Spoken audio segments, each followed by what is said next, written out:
Salut tout le monde et bienvenue dans cette nouvelle vidéo.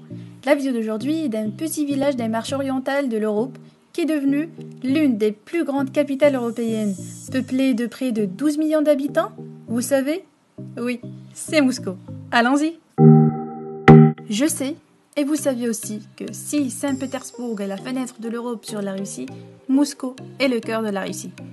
Mais à part ça, une grande partie de Moscou a été reconstruite après avoir été occupée par les Français sous Napoléon Ier en 1812 et presque entièrement détruite par un incendie. Dans toute son histoire, Moscou n'a jamais cessé d'être rénové et modernisé et continue aussi de connaître des changements sociaux très rapides. En fait, le passé soviétique de la Russie entre en collision avec son capitaliste présent partout dans le pays, mais ce contraste n'est nulle part plus visible qu'à Moscou. Aussi à Moscou, le mausolée de Vladimir Ilyich Lénine reste intact, tout comme de nombreux immeubles de 5 étages de l'ère de la domination de Nikita Khrouchtchev, l'ancien président du Conseil des ministres de l'URSS.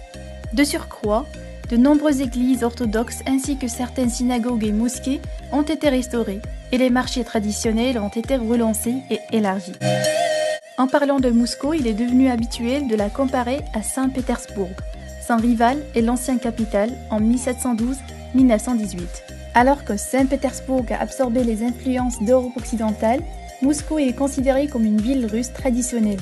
Contrairement à son rival, Moscou a un centre-ville bien défini, marqué par le Kremlin. Aussi, ce qui caractérise Moscou, c'est sa disposition physique en rayons et anneaux radio qui se sont étendus au fil de temps.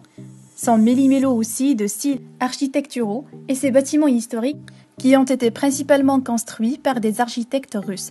Les bâtiments de Moscou étaient principalement en bois jusqu'aux années 1920, date à laquelle la brique et la pierre ont été utilisées.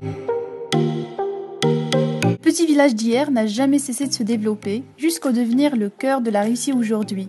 Et vous d'hier, vous êtes les mêmes d'aujourd'hui? До встречи!